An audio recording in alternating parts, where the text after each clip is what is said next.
The Rainbow Tower. Written by Alex Tymms. Illustrated by R H Stewart. Episode 4. Violet. As Jed flew through the air, he was aware he was still gripping Trevor's stick, as if it might give him help or protection. When he hit the piles of rubbish, he realised this wasn't the case. The stick flew from his hands as he crashed heavily and painfully. He'd landed in material that was mostly cardboard, but from the screams around him others hadn't been so lucky. Jed dragged himself out from under the waist, wincing from his many bruises, and stared. His home was gone. Old George, Eva, and the winch had vanished, and of the others there was no sign. His bed, the wash area, everything that had been a constant in his life was no longer there. In its place was a coal-black rent where the floor should have been. Jed looked on horrified. The edges of the floor plates had been torn and shattered as if they were made of brittle plastic instead of forged steel. Then he saw it, and his mouth fell open. Rising out of the hole, quickly reaching the ceiling, was the reason for this devastation, and the sight of it rooted Jed to the spot. It made him want to freeze and run, scream and keep silent, all at the same time. His body, not knowing which of these conflicting commands to follow, shut down. He stood there, motionless, feeling empty. Towering above him was a seething mass of putrid destruction. Rubbish churned over its surface along with waste and what looked like rotting meat. It all glistened with mucus as tendrils and branches formed, then were absorbed in constant movement. With every writhe and undulation of the huge apparition, a wave of stench rolled over Jed. He wanted to be sick, but he was so terrified he couldn't, and his ears refused to admit any noise. He felt trapped, immobile in a silent limbo and completely at the mercy of this foul growth. "Run!" Something hit him, shoving him back away from the mass, and suddenly all his senses came crashing back. Screams and alarms filled his ears, and bile burned his mouth as another wave of foul air swept over him. His feet felt leaden as he tried to stagger through the rubbish that was beginning to flow around him towards the hole. Jed looked over his shoulder to see the mass crash down on top of one of the HR team whose suit alarm had been particularly loud. As it rose again, both the man and the alarm had disappeared. "Keep moving!" A hand dragged him on. It was Trevor.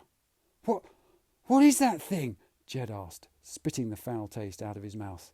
"I don't know," Trevor replied, "and I have no intention of getting close enough to find out." Jed felt a harsh grip on his arm and looked down. Trevor had wound something round it. It looked like a rag rope, which he then knotted at Jed's wrist. "Hold on!" Trevor barked. Above him, Jed was aware of more shouting and screaming. He looked up. Way overhead was the HR suit in the net, his severed communication wire dangling uselessly beneath him. He was struggling in terror, frantically trying to pull apart the strands holding him and the rubbish. A movement next to Jed caught his eye. He looked back to see Trevor swing a sharp blade right at him. "Trevor, what the—" But the rest of the question was lost as he cried out in pain. Jed's shoulder burned as his arm was wrenched up by the rope. He barely had time to register that Trevor had just cut the rope attaching the net to the counterweight. Now, instead of the heavy weight keeping the net in the air, the net was falling, taking Jed up in its place. The HR man screamed as he and Jed passed each other. Jed wasn't screaming. Instead, it was as if his mind had latched onto something he knew in the midst of all this chaos to stop him from going mad. He was looking upwards towards the roof structure. He knew that if he weren't careful, he'd simply crash into the fast-approaching rope pulleys. Jed went to adjust his grip on the rope, then realised it was the rope that was gripping him. Trevor had, of course, knotted him in place. The blackened roof beams and waste chutes seemed to accelerate towards him. Jed wrenched at the rope with his free hand, but it was so taut there was no way he could loosen it. Then suddenly its grip slackened for an instant. The net had hit the floor below. Jed pulled his arm free of the rope as he cannoned into a beam. He grabbed at the metal flange and clung on desperately. Just above his head, he heard the rest of the rope clatter through a pulley, its own weight dragging the now free end through. His shoulder screamed at him, and Jed knew he couldn't hang on to the beam for long. With difficulty, he hauled himself up on top and lay panting in the dust and the grime. The shriek of an alarm, followed by a cut-off scream, made Jed look down over the edge. Directly below, he saw the remains of the net being dragged into the churning body of the mass. Jed looked desperately for Trevor among the chaos, and at last saw him. He had Mrs. F and one of the twins with him. They were trying to head for the main doors out of the recycling floor, but had become cut off by the waste slips. Rivers of rubbish were sliding into the blackness of the pit around the mass, seeming to feed the monstrosity. Even as Jed watched, he could see it swell. Then he saw Simon, a lone figure just the other side of the waste flow from the others. Trevor was clearly calling to him, though Jed couldn't hear what he was shouting. Jed hauled himself to his feet. If Simon could just throw them a line to help them across, then perhaps Jed could... He stopped and stared in disbelief. Simon was running. Not to help Trevor and the others, but towards the main doors. Jed shouted and yelled at him, but Simon was oblivious. Jed stopped shouting obscenities at Simon's back when a tendril flicked up towards him as if testing the air for noise. That thing could hear. The twin, Jed could never tell them apart, was now screaming as she realised they'd been abandoned.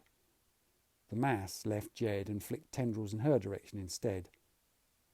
From his vantage point, Jed could see the others were cornered. He scrambled along the beam to the narrow mesh walkway at the end.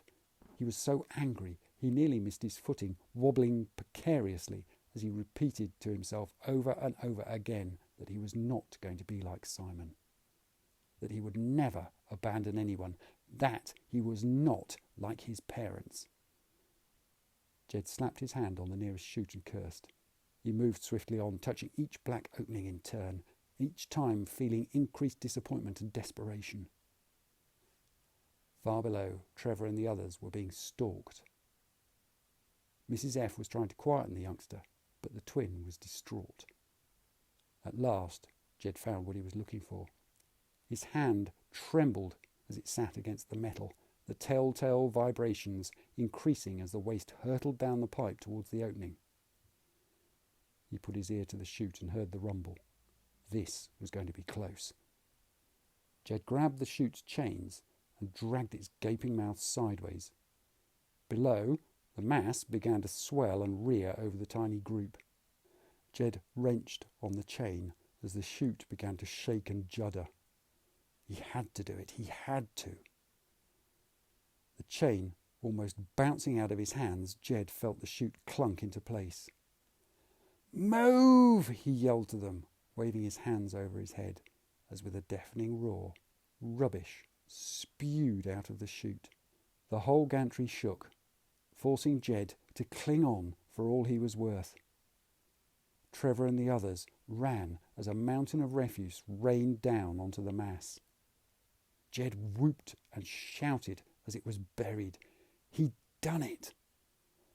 The waterfall of waste at last came to an end, and the violent shaking of both the gantry and the opening stopped.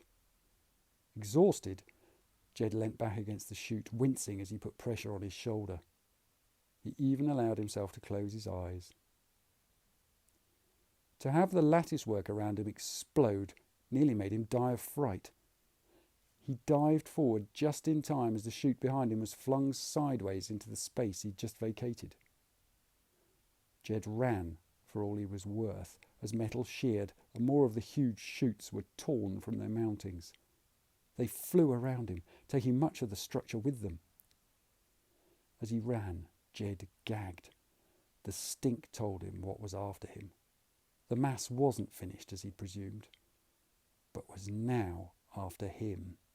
Jed dived over some hissing pipes, only for them to be blown apart the instant he cleared them, torn to pieces by whipping tendrils, and he sprinted along the top of a beam he wouldn't normally have attempted to traverse. It was as if the thing knew what he'd done, knew it was he, Jed, who'd tried to bury it. He pelted onwards as more and more of the roof structure was destroyed, with the mass desperate to catch him. It was when he felt the beam under his feet begin to fall that Jed realised he had nowhere else to run. Ahead, in the ruined ceiling, was a ragged, pitch-black opening. There was no other choice. Jed jumped. Thank you very much for listening to The Rainbow Tower. To see more of R H Stewart's excellent artwork, you'll find him on Instagram at roy.hootson.stewart. For Alex Tymms, why not try the novel OutCaste at ao3.com?